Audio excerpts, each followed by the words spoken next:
Hello student, in today's video lecture we will study about conceptual problems of current electricity. Then first problem is using the concept of drift velocity of charge carrier in a conductor. Deduce the relationship between current density and rho of the conductor. Rho means resistivity of the conductor. अब क्या जानते हैं हम? आपका drift velocity के relation से हम current के बीच में रिलेशन जानते हैं I equals to N E A B D. ठीक है.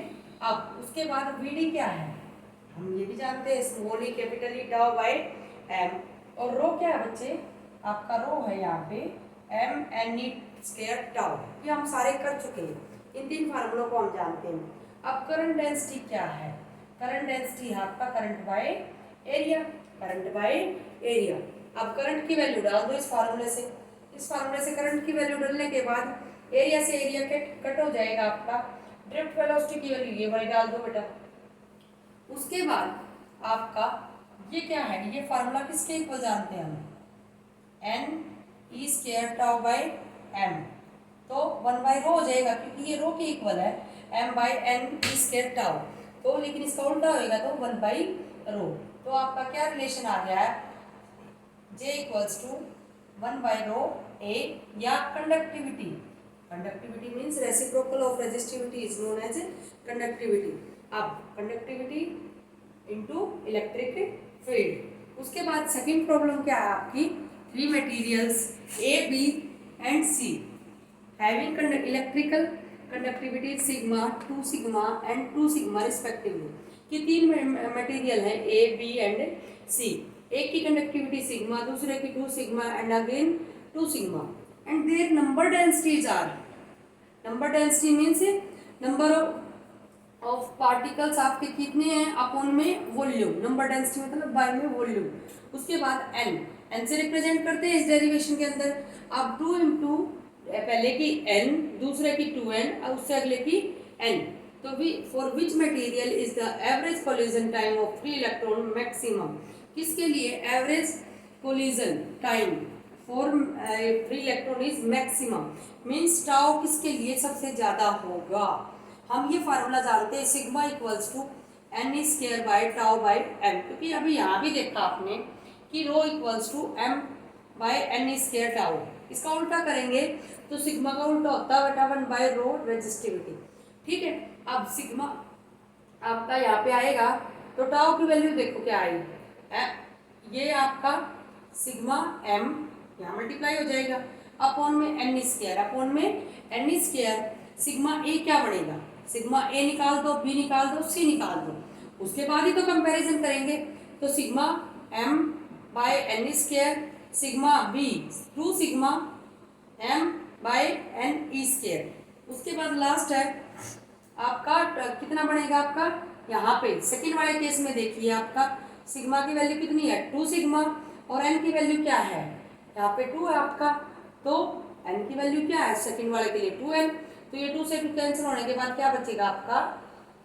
Sigma M by N E square. अब यहाँ से क्लियर हो रहा है आपको कि ये दोनों क्या है? इक्वल है. Sigma equals to sigma B. उसके बाद बचा सिग्मा सी. सिग्मा सी निकाल लो. अब सिग्मा सी क्या होगा? अब ये ट्वाइस है. देखो यहाँ से क्योंकि sigma M by N square से क्या है? ट्वाइस है. तो ये क्या होगा? इनसे बड़ा होगा और ये दोनों क्या होंगे? इक्वल होंगे. क्या होंगे? Equal. Next is under what condition will the strength of a current in a wire be same for the connection in series and parallel combination of identicals. ये आपका सेल्स क्या है? आइडेंटिकल है यानी कि सबकी ईएमएफ ई है. सबकी ईएमएफ क्या है? ई. तो जब सेल्स किस में होंगे? Connected in series. सीरीज में तो आपका करंट का फार्मूला या ये आएगा N E upon R plus N R. N R का मतलब क्या है? कि हर सेल का कोई ना कोई इंटरनल रेजिस्टेंस होगा और इंटरनल रेजिस्टेंस आपका क्या है? आपका R1 R2 R2 3 इस तरह से ऐड होते चले जाएंगे. सीरीज कॉम्बिनेशन में इसी तरह से होता है आपका. अब उसके बाद और ये क्या आ गया है? N E. क्योंकि सारी ईएमएफ सेम है. अगर 2 सेल होंगी तो 2e आ जाएगा, 3 होंगी तो 3e आ जाएगा. पैरेलल कॉम्बिनेशन के लिए फार्मूला बनेगा करंट का E upon R by N. ठीक है. क्योंकि आपका ये आपका क्या रहेगा, आपका EMF और R plus R by N, ये फार्मूले पहले करवा चुकी हूँ आपको, NE by NR plus R। अब दोनों क्या हो गए हैं, इक्वल, और जब इसको सोल्व आउट करेंगे तो हमें रिजल्ट क्या मिलेगा बेटा, R equals to small r। R capital R किसको बोलते हैं, एक्सटर्नल रेजिस्टेंस को, और स्मॉल r किसको बोलते हैं, इंटरनल रेजिस्टेंस को। यानी कि इस केस के लिए आपने always keep in mind that external resistance equals to internal resistance. ठीक है, कि क्या होगा जब एक्सटर्नल रेजिस्टेंस किसके इक्वल होगा, internal resistance. Next is a conductor of length L is connected to a DC source of EMF V. If this conductor is replaced by another conductor of same material, material same है, वहीं पे रुक जाओ, यानी कि आपका क्या same है, रजिस्टिविटी सेम है, same area of cross section, यानी एरिया ऑफ क्रॉस सेक्शन भी क्या आपका सेम है, बट ऑफ लेंथ 3L। अगर पहले की लेंथ L है तो उसकी अगले की क्या होगी, 3L। How will the drift velocity change, किस तरह से ड्रिफ्ट वेलोसिटी चेंज होगी, dv means drift velocity, vd is given by I equals to, क्योंकि आप जानते हो अभी पहले वाले में करवाया था, I equals to NEA/VD, then VD equals to I by NEA। I equals to क्या है, ओम्स लॉ के according V equals to IR, then I equals to V by R NEA। उसके बाद हम R is directly proportional to length and inversely proportional to area of cross section.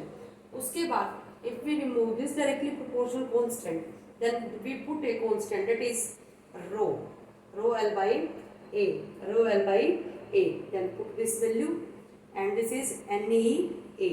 after that आपका VD equals to V by N rho E, और ये A क्या हो जाएंगे आपका कैंसिल आउट। ठीक है, उसके बाद आपका उसके बाद VD किसके इस इनवर्सली प्रोपोर्शनल हुआ, लेंथ के। कैसे भाई, N क्या है, सेम रहेगा, नंबर डेंसिटी क्या रहेगी सेम, रेजिस्टिविटी भी क्या रहेगी सेम, और ये चार्ज भी क्या रहेगा सेम, तो किसके इनवर्सली प्रोपोर्शनल हुई, L के। तो रेशो क्या, यानी कि ये कांस्टेंट आएगा एक, क्योंकि दोनों मटेरियल सेम है, आपका कांस्टेंट आने की वजह से जब रेशो निकालेंगे तो VD dash equals two upon VD, और इनवर्सली प्रोपोर्शनल है तो 3L नीचे आएगा और L ऊपर आएगा, तो आप वी गेट रेशो 1:3। अब देखिए बेटा last, if the current in the electric bulb changes by 1%, आपको 11th क्लास की याद आएगी इस क्वेश्चन को देख के, कि करंट है इलेक्ट्रिक बल्ब के अंदर, वो चेंज हो रहा है कितनी परसेंट से, 1% से, then by what percentage will the power change, P equals to I square R, P equals to I square R। अब पहले फ्रैक्शनल वो लिखिए, आपका फ्रैक्शनल एरर के लिए फार्मूला लिखिए, delta P by P equals to 2 delta L I by I, 2 delta I by I plus delta R by R। उसके बाद आपका delta P by P into 100, percentage changes किस तरह से निकालेंगे आपका पावर के अंदर। अब डेल्टा P क्या है, चेंजिंग पावर, चेंजिंग पावर मतलब फाइनल माइनस है इनिशियल बाय इनिशियल जो भी है इंटू 100, तो 2 delta L by L into 100। अब R क्या रहेगा इसमें, R के बारे में कुछ गिवन ही नहीं कर रहा, तो R को क्या लेंगे हम कांस्टेंट, क्या लेंगे कांस्टेंट, तो 2 डेल्टा L, ये क्या है आपका करंट कितने से परसेंट से चेंज हो रहा है, 1% से, तो डेल्टा I बाई I ये कितना है, ये कितनी वैल्यू दे दी आपकी 1, कितनी दी 1, तो 2 इंटू 1 कितना परसेंट बढ़ा 2%, आंसर इज 2%। Thank you.